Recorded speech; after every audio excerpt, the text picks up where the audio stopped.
Welcome in, let's check out some records. Today we're going to be checking out some Japanese pressings. So their reputation precedes them. They're known to be very good pressings, very clean vinyl, excellent covers, the obi. You know, I've been listening to this set here that I'm going to review for the past week and a half to get a really good feel for the sound and how they compare to other ones. So yeah, let's pop into it. Okay, so first one up is Beethoven Symphony 9 with a Berlin Philharmonic and Andre Clutens. So I had high hopes for this one because it's a repressing of Seraphim, which are usually quite bad. They usually don't sound very good at all. But this one, and I thought, okay, it's a Japanese pressing. It's going to be clean. Maybe they'll make it even better and it'll sound kind of closer to what an original EMI would be like. Not so. It's basically the same kind of sound, but on cleaner vinyl. So I wouldn't go after these at all. It's just okay. These ones are pressed by, I'll get into who's pressing what. I forgot actually who pressed. I should know. It should be Toshiba. Yes, it is. It's Toshiba Musical Industries. So they handle the EMI side of things. It does get better for Toshiba, but this one is not it. I wouldn't bother with the Seraphim, judging from this one at all with Japanese pressings. No. Next up we have Phillips. Yeah, Stravinsky. It's the Firebird and Petrushka. So this one, okay, this is on the original hi-fi stereo Phillips, which are pretty well sought after. Hard to find. I have had almost no luck. I barely have any. And they do sound, they have that, tubey, very early 60s, late 50s sound to them. And this one is okay, but it feels like the life kind of got sucked out of it. So you'll see the hi-fi stereo here. This one's manufactured by the Victor Company of Japan. I believe they also, they do the RCAs as well. And not bad at all. Oh, this is Hating, Royal Concerto Bow, and Rosabald. So, Rosubaldu. I believe Rosabald is doing, for my limited katakana skills here, Rosabald is doing the Petrushka. And Hating is doing the Firebird. The Petrushka sounds a bit better, but I have a feeling the original would sound a lot better. It feels like the highs are a bit hyped up, and some of the life is sucked out of it, and some of that might be just part of it being a second generation tape that they're using. But again, a little disappointed with the sound because I was really excited about getting a repressing of a hi-fi stereo Philips one, but this one kind of missed the mark. Let's go into an Erato. Now, I reviewed one of the other Eratos on Japanese pressing. Very good. And this one also is very good.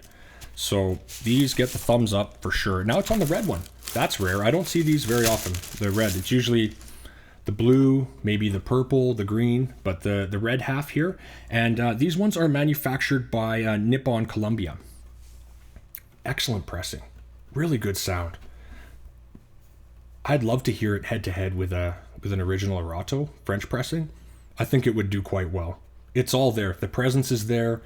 The atmosphere, the reverb, tails are very smooth. It's great. Yeah, really good. Why don't I tell you what it is? So this is actually CPE Bach, Les Fils de Bach. And it has different concertos. I'll put it up on the screen. Yeah, it has CPE Bach, like Carl Philipp Emanuel Bach, Johann Christian Bach, and Wilhelm Friedman Bach. So all the Bachs getting wild, and it sounds great. Kurt Radell on flute, he's pretty famous. This is the Orchestra Pro Art de Munich under the direction of Kurt Radell, and Kurt Radell is also doing the lead flute. Very good. Excellent pressing. Yeah, this bodes well for Japanese pressings. Really good. I mean, if you can get the original, I'm sure the original would sound just no worse than this, but this is a really good alternative. Next up, we have another Philips Japanese pressing. This is on the Nippon Japan label, or Nippon Japan pressing. It's concert a la carte. It's Mozart, Tchaikovsky, and Mendelssohn. This is St. Martin and Academy of the Fields under Neville Mariner. They're just doing their best work here, doing great stuff, just getting wide open on the Mozart, and it's a very lively performance, excellent sound. The recording venue's great. The disc itself, it's good. It's good for a regional repressing. I don't think it's better than the original. I have a suspicion. I think I actually gave away the original. I had a Dutch pressing. I can't find it. I really did look. But it's on the original, the normal red that you would see for a Phillips. Really good sound for a repressing. I don't think it would. I think the original's better. And I also have, of the same piece, different cover, but it's the exact same work, a Universo British pressing. Also very good. And I listened to these head-to-head, trying to edge one out of the other. They're both better in slightly different ways, but very similar sound, actually. So great quality control there. So this is just a British pressing. It's a 1971, made in England, Phillips. Really good. A very pleasant listen. I don't think it's quite as good as the Dutch made in Holland pressing, and you can get those for fairly cheap, so I don't see any reason to go out of your way to find the British pressing or the Japanese. But I mean, if you're living in Japan or you're living in England, they're both really good. So good. Not the top, but good. One more slightly disappointing one. Deutsche Grammophon. Oh, yeah. I want a repressing, definitely. So let's see what they did. So this is Sibelius Finlandia and Concerto for Violin and Orchestra in D. It's Christian Ferris under Carrion and Berlin.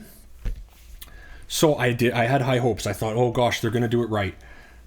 No, it's too edgy, it's like they EQ'd it even more, but not in a good way. The presence is sucked out of it.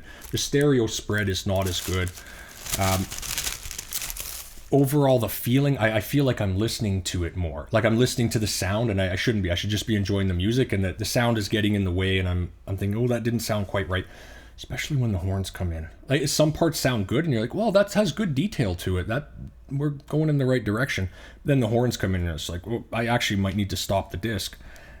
This is who does these? Sorry, I forgot. Yes, it's Nippon Gramophone that does the Deutsche Grammophon ones. So I don't have a direct comparison for this, but I do have the Christian Ferris under Carrion playing Beethoven though, and Berlin. So it's not quite an apples to apples, but this one here is similar team, or recording team anyway. It's all the same players. Much smoother, much better. And this is actually an exemplary example of Deutsche Grammophon. These are in the top, I'd say 85 percentile for sound quality anyway of Deutsche Grammophones that I have. And I actually have it in the normal one and also a purple tulip. And the sounds, after listening to the Japanese one, like the sound spectrum sounds a lot wider, which I don't usually equate with Deutsche Grammophon, but it feels like the separation is much better, much smoother, just a generally much more enjoyable listen. The instruments, you can hear them, the individual instruments a lot better. And if you're wondering, between a purple tulip and the normal Preston Germany yellow label, there's not a heck of a lot of difference. I would give it to the purple tulip, but not by a huge margin. So if you just have the German pressing, the later German yellow pressing, I don't think you need to hunt it down like I did for the purple tulip. Another one here, similar situation. This is a Mozart Hafner Serenade, Symphony of the Bavarian State Radio under Raphael Kubelik. It's the same kind of thing where it does sound quite good, very clean vinyl, nice sound, but it does feel like something's missing. It's not quite fully there, a little bit grainy in the highs, and it feels a bit bass shy, which is like for a Deutsche Grammophon, you don't want to be even more bass shy. So it's good, but I don't have a direct comparison, but I have a Carl Bohm with the same Hafner Symphony number 35 under Berlin, and it's a much nicer sound, and again with the wide and smooth. It compared to the Japanese pressing, it's wider and smoother. So not the original, but an actual Deutsche Grammophon. Now we'll get into King Records. They handled Deca, and they released under London. So it is Deca though. They have Deca releases. The album covers are all different. I actually thought that I had King Super Analog, but I don't. They're just King Records. These are the ones that I have are mostly pressed in the early 70s. And the King Super Analog, I think, came out in the mid-90s, and I had to actually go back to Michael's video from Poetry on Plastic, which, side note, if you haven't seen that video, it's basically like a rite of passage and required viewing for anybody getting into classical record collecting.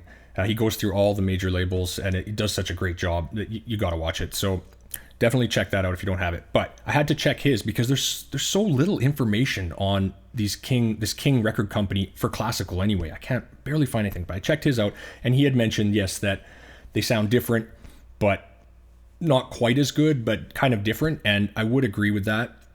Mine are obviously older versions, so they might not be as good as the King Super Analog, but let me just show a couple here. So Mussorgsky, Pictures at an Exhibition, with Zuba Mehta and Los Angeles. And also on side 2, there's just the piano version with Vladimir Ashkenazy.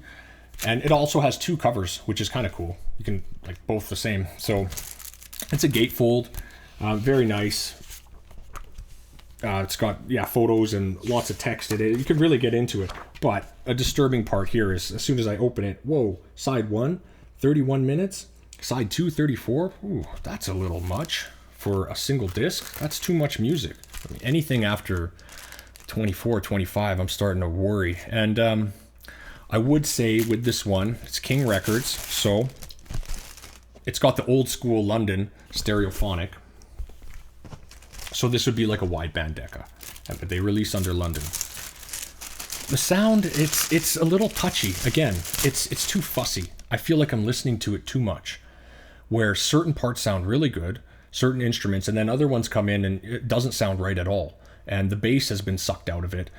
So I'm being a little critical here. If I just had this and that's all I ever heard, okay, I'd be pretty happy with it, but it doesn't, no, it misses the mark. And if you know the wideband Decas or blue band Londons, they have that kind of magical sound. That's just something that comes through on them that just feels correct. It's a little fuzzy. And it feels like that muchness, it's sort of, because it got fiddled with, and maybe it was a second generation tape, that something got messed up in that, and it doesn't have that feeling. It has a different feeling, but not in a really good way. I'd rather just hear the original the way it was. This is just my own speculation, but I think that what they did at King was they got the tapes and they said, okay, what do we not like about the London or Decas, and let's do it our own way. And that's just what they did, and they had a solid effort at it, but I don't think it came out the right way. They boosted certain frequencies, and I think it just missed the mark. So I don't have a direct comparison to this. And also just finding information on these is quite difficult because they're different covers. Like this cover is actually for a couple different other albums, but this photo, not this. So it's a little tricky. What I did have though was a narrow band, Scheherazade, with Mehta and Los Angeles. And this is just a narrow band, like London, and it wins for sure. I mean, I know it's not a direct comparison, but after listening to that and then popping this on, it's really different, and the London sounds correct, much more correct than the King version, or not King, but the King pressing of this other piece. This is another example. Jean Martinon, Paris Conservatory Orchestra, French orchestral concert. I'm into it. Jean Martinon's amazing. And this is like an old school, this would be a wideband Deca or London, blueback London. King record repressing. Get into it though, and it has that, it's a bit fussy. It doesn't sound right. It feels like the life sucked out of it a little bit, and the highs are hyped up in the mid-highs somewhere. So, really disappointing, to be honest. So that one kind of hurt, but anyway, this one's a little better. So it's Debussy, Le Maître de Saint-Sébastien, incidental music to the mystery play by Gabriel Anazuzio. So this actually, it's Ernest Anserment and l'Orchestre de Suisse Romande, very famous, as you might know. He did a lot of great stuff for Deca in the early days, so something I would definitely be interested in. It's an interesting piece. It really is. There's choral parts to it and soprano parts, and this is better. It's better. It doesn't sound as fussy. I don't know. There's no point in really pulling these out. They're all kind of the same. King Audio record or King Audio repressing. This is pretty good. Obviously I don't have another version of this particular one, but it's quite good. Quite good. Out of all the King Audio repressings that I have of the early Deca stuff, this is the best one. Art of Wilhelm Bachhaus. Brahms, Piano Concerto 2, with Carl Bohm and Vienna Philharmonic. Amazing. Really amazing. And this is a good example of really quite astounding packaging. Like it's an event. It has sort of like a leather bound feel to it. It's inlaid with a gold text. I'm not sure if that comes up on it, but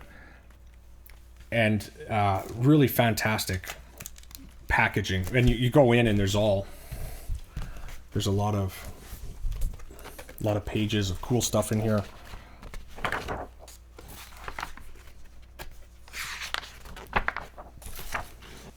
It's really nice. The sound on this is really good. Fantastic. It doesn't really lack anything. And the performance is so engaging. Bohm, Vienna, Bachhaus, what a combination. Wow, that's really, really good. Yeah, and it doesn't feel like the bass is sucked out of it. There is some great presence to it. I believe this was a really good seller in Japan because when I was checking, it seems like they repressed it about 6 different times on vinyl in different dates.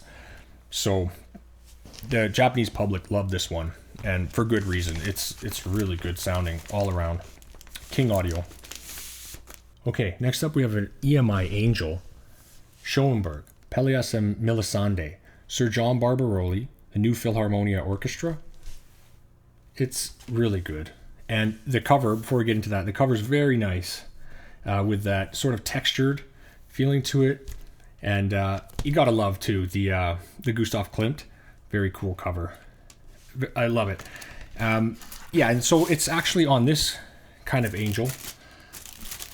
I guess I could just show it here. So it's on this red Angel stereo. Very rare. Can't think of any others that I have that look like this. So it's a Toshiba pressing, as was the very first one, that Beethoven, which wasn't so good on Seraphim. This is Toshiba on just EMI Angel. Really good. Great sound. Round. It's fresh. There's air to it. Very well balanced. It doesn't feel like they fiddled with it too much at all. It does almost feel like it gets close to breaking up in some of the big swells, but there's a lot of, it's Schoenberg, so there's a lot of atonality, and it's all kind of, it's hard to tell how far away from the master or the actual EMI pressing that would be. I have a feeling it'd be pretty close. Really good. Toshiba. Angel. Japanese. Great.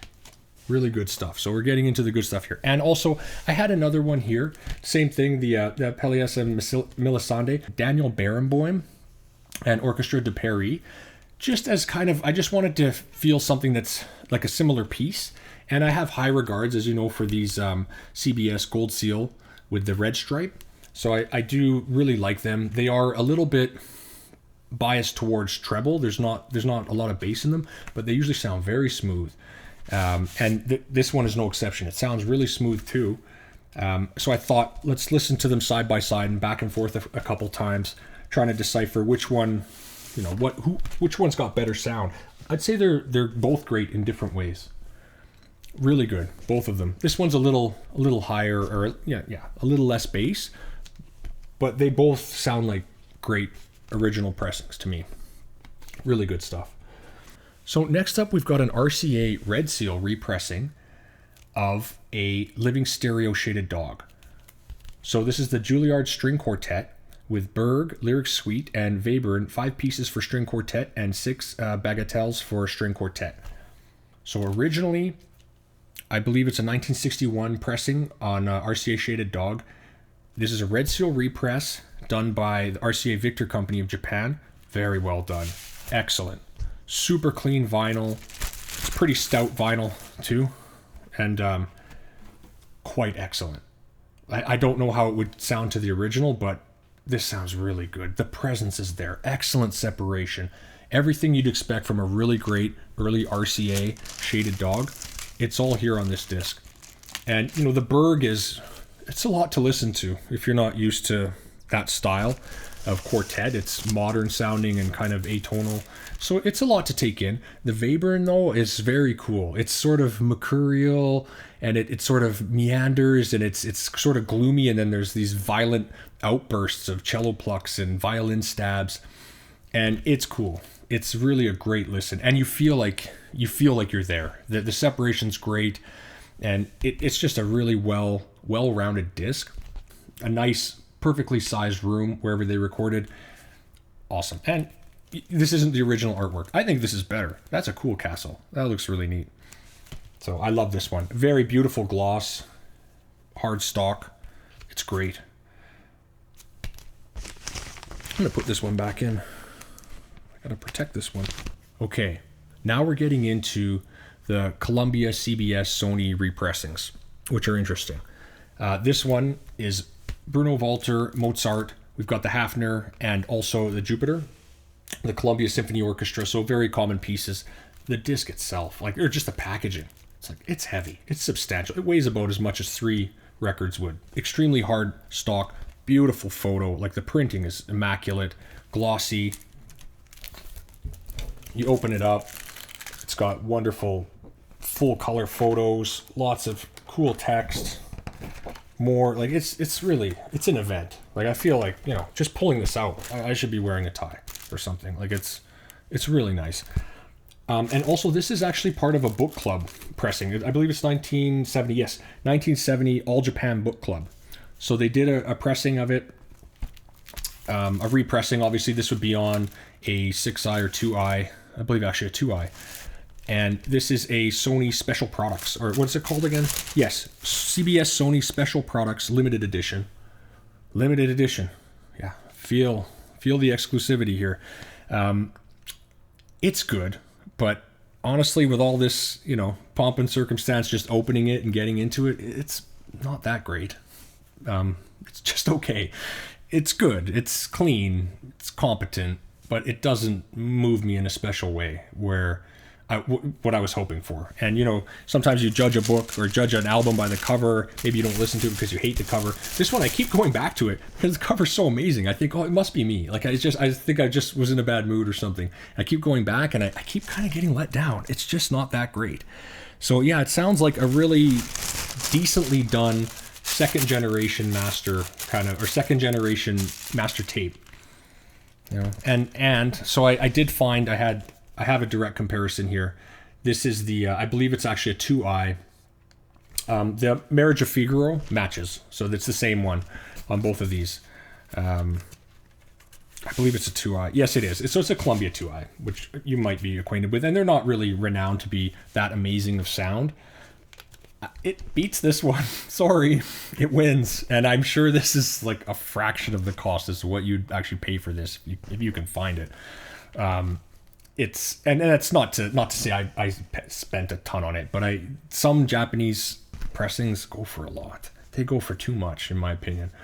But yeah, this just feels better. There's a little more noise, but the general feeling of it is it's just more rounded and enjoyable to listen to.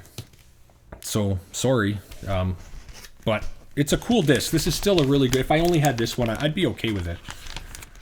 I gotta wrap it back up though. It takes forever. Forget it. Let's just keep moving. Okay, another one. Bruno Walter, direct comparison. Schubert Symphony 9, the great C major. So this is again with the Columbia Symphony Orchestra. Yeah, so this is just a gatefold. It's not quite as beautiful as the other one. Just a nice gatefold though. And this is just a pure CBS. I believe this just has the blue and yeah. So this is just the blue and white. So it's, pressed by Sony, CBS Sony in Japan. It's good. They're actually, I would say, almost head-to-head. A really good repressing. I don't feel like one is edging the other out. And if so, it's so minor that it doesn't matter. And this is actually a 6i. Yeah. So this one's a 6i. Yeah, they're very similar. So great job then for Sony CBS to actually match the original. And they didn't seem to fuss with it. They didn't mess with the EQs or anything like that. It's just like, it feels like a one-to-one. They're a little different, but it's hard to put your finger on what. And that's enough for me to say good enough. Okay, now we're getting into the really good Sony represses from Japan. This is Robert Casadillas, Saint-Saëns, Concerto No. 4 for piano and orchestra, and Fauré, Ballade for piano and orchestra, and 3 preludes. This is Leonard Bernstein and New York Philharmonic. Excellent. Fantastic pressing. This is also on the back, it says Elite Classics 30. I'm not sure what that means, but it could actually mean that they're using 30 inches per second for the tape speed, which is generally the highest. That would make sense. Also on the back, it says SX68 Mark II. And I was researching into what that might be because this sounds really good, so I wanted to know. And I found some information on a quaint little website called the Secret Society of Lathe Trolls. So nice enough to put their information, their secret information online. I guess it is a kind of an exclusive club if you own a lathe. But basically the SX68 Mark II, or the 68 Mark II, is the version of a Neumann lathe. And I guess Sony CBS was quite proud that they were using that lathe, which was quite, high tech at the time. So they put it on the back as part of their formula, and it is it's wonderful. I mean, it's really good. The balance is there, the energy, it's smooth. The final is dead quiet. It's a wonderful disc, absolutely wonderful. So we got just the blue and white, which you'll see for these Japanese Sony represses. Awesome. Highly recommendable. Very enjoyable to listen to. And I'm guessing this would be again on a 2i. I should have researched that, but a 2i I'm sure for this, and this is really working. And I think it would definitely edge out the one that you would get for an American or Canadian pressing of this version. So wonderful. Highly recommendable. Okay, then we're gonna, as good as that was, we're gonna turn it up a notch. This is just unbelievable. Boulez conducts Berlioz. Lots of different overtures in here. I'll just put it up on the screen. It's New York Philharmonic. Yeah, fireworks, no doubt. It's and the funny thing is, it's like the least assuming of all the labels. It's not gatefold. It's actually kind of dull, and it's just like whatever. But it is SQ quadrophonic, which I'll get into another time. But that's a good sign. So it's quadrophonic disc. That means there's a lot of high frequency smoothness, I've found anyway, for most quadrophonics that I've had. And this one actually is the SX74 sound. It says on the back, which is again the SX74 or 74 was a Neumann lathe that was an improvement on the 68. So this is like, I can't even, I'm not even being hyperbolic. It's just astoundingly good. I can't say enough good things about it. It's smooth. It's open. It just, you think like the disc could take so much more. It doesn't even come close to being splashy or being at the limit. When you can kind of feel like it's like we're at the limit of what the vinyl can hold. This one just, there's nothing. It's just, it hits you. And like I was actually at some points like gripping the couch because it felt so engaging. And I'm not a huge Berlioz fan. Like I respect what he's done, but I'd never really get into it. But just the sound alone and the great performance, Boulez, it brought me in much deeper and a much richer appreciation for Berlioz in general. I can't say enough good things about it. And I tried to compare it. I'm like, what does it sound? Does it sound like a like a narrow band Deca London, which I hold in very high regard? It's not that.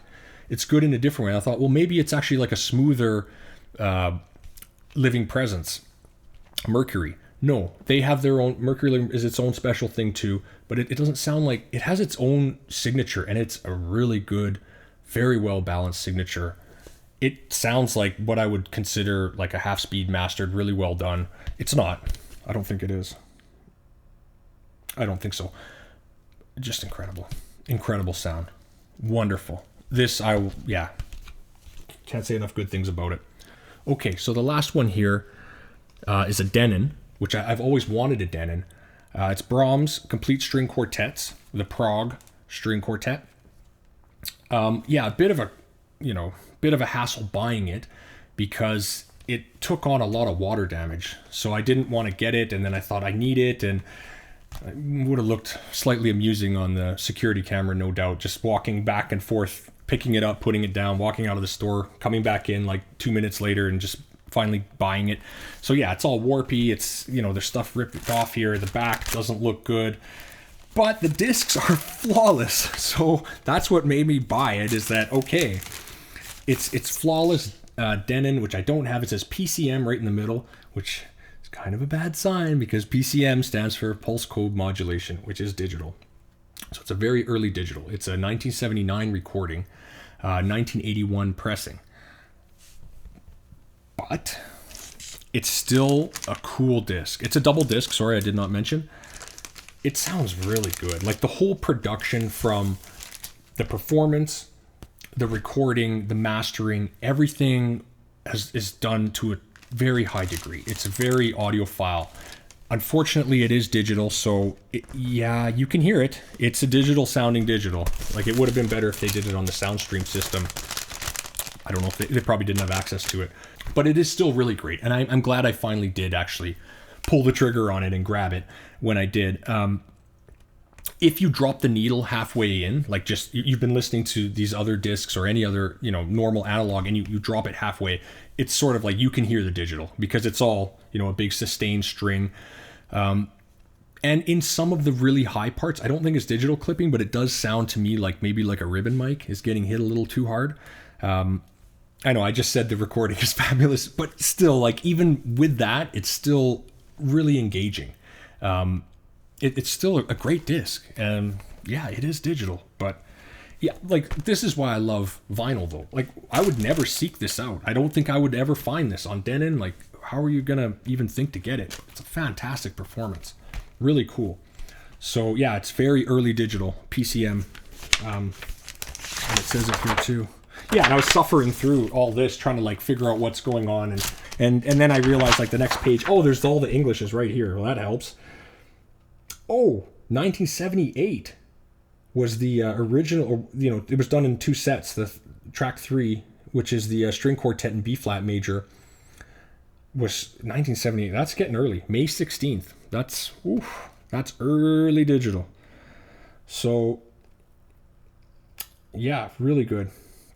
Really great. So overall, okay, we'll put this away. Good. So overall, Japanese pressings, I do think they're a bit overpriced. But if you can seek out ones, especially on Columbia CBS, I think it could be worth it. If you really like the performance and you're not happy with your 2i or 6i or after, like when they start getting really wonky, those the dark brown with orange eyes or 6 eyes, then yeah, they're great. That Berlioz was just unbelievable. You know, buy with caution, but I don't, you know, different people collect for different reasons. I mean, some people, they really like the obi or just the fact that it is Japanese, and that's fine. But talking like just sonically, if you just want like a really good recording, they're rock solid. Sometimes can be a bit wonky. Personally, I think if you can get the original and it's the same or cheaper price, I think the original will be better in almost all cases, except those Columbias. Those are special. The SS68s and the 74s, very special.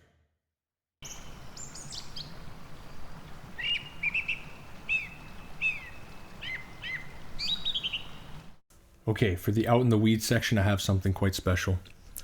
This is Leonard Leo, the complete instrumental music world premiere recording with the Tafel Music Baroque Orchestra and Anner Bijlsma on cello. This is on the Collegium Records. So this is a small boutique sort of audiophile label out of Toronto. Oh, sorry. It's on Peterborough, Ontario, Canada. It's a 1986 recording, although it's definitely analog. You can just tell because it sounds unreal. It's small Baroque chamber. Wonderful. Exquisite. Honestly, it's just everything about it. It's on this kind of label. Although at this stage, like, yeah, it's either you'll find it or you don't. It's also direct metal mastered, but it doesn't add a harshness to it at all. Sometimes direct metal mastered, they can be a little bit edgy. not here. It just adds to the detail. It does feel like you're front and center in a pretty large space, like a large concert hall with a smaller chamber orchestra. So it has a lot of reverb, but it's very smooth. And because of that, it doesn't feel overly harsh. Like sometimes some chamber music can feel like in your face, and it's a lot to take in. This one you can just sit back, relax. The separation is beautiful.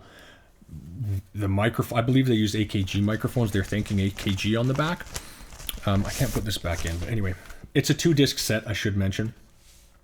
And yeah, they're thanking Phillips AKG for it. I guess they might have loaned them some microphones. Oh yeah, AKG microphones are used exclusively for this recording. Well, good job. They sound great. It's delicate. You can hear each instrument. It's just such a pleasurable experience. It's so well balanced and such an open air, and the reverb is large, but the reverb is so smooth. And that's why I said, like, it's so easy to tell that it's definitely has not been touched by digital in any way. No digital delay line, or definitely not digitally recorded. So it's because it's just so natural. You just can't get that on digital. You can't. I'm sorry. You know it. I mean, if you made it this far into the video, obviously you're into vinyl, so you know. But it's just an incredible disc. So Collegium Records, absolutely. Gatefold double disc with information on the inside. Wonderful. Exquisite. Okay, and I can't leave you hanging without cracking into a sealed record here. So we were listening to some CBS's there, some Columbias. So why not just pop this one open? So it's None But the Lonely Heart. Isaac Stern plays great violin favorites. The Columbia Symphony Orchestra with Milton Katims as the conductor. So yeah, this is really light stuff. There's Hungarian Dance, there's Flight of the Bumblebee, Green Sleeves, stuff like that. So it's really light stuff, but it is Isaac Stern, and it's on a Columbia. It's probably why it wasn't opened, because it's kind of, you'd have to really be in the mood for it. So, but I will check it out. Let's check it out. I'll make sure it's recording. Yeah, it's recording. Let's break into it. It should be a 2i, I believe. Probably. Most probably. Wonderful. I'm not going to smell it. Yeah, 2i. Should be flawless. Okay, I'm back. Wow, the camera cut out. I almost missed the opening. I would have some explaining to do. You'd believe me. It's not like I'm going to lie about opening a sealed record of this caliber. The sound. It's good. It's really good sound. Of course, there's a noise floor, but it's missing pops and cracks. It doesn't really have any. And the orchestra sounds quite good, quite glued together with a really nice string tone. The violin on most of them, it varies. His violin level, or the way they mic'd it, is different on different tracks. And some, it's a bit too front and center, too much. The ones where it's blended in nicely, it's quite nice. It's really enjoyable. You do have to be in the mood for it. It's really lightweight stuff. But some of the tracks, like the Flight of the Bumblebee is really good, and Jamaican Rumba by Benjamin, quite good. Approaching audiophile, I'd say. If you're listening not with headphones, but just with speakers, so that the noise doesn't bother you as much, it's really good. A very, very nice soundstage, very well balanced and pleasing. Other ones, not quite so much. Like, you can tell there's definitely done in different sessions. But yeah, no, I'm not going to recommend to buy this. I just wanted to listen for the sound, for what it sounded like with playing a brand new old record, 2i. And it can be good. Absolutely. So if you have 2i's and they're in flawless condition, maybe a good cleaning, yeah, it might be good. Anyway, thanks for joining. Okay, see you then.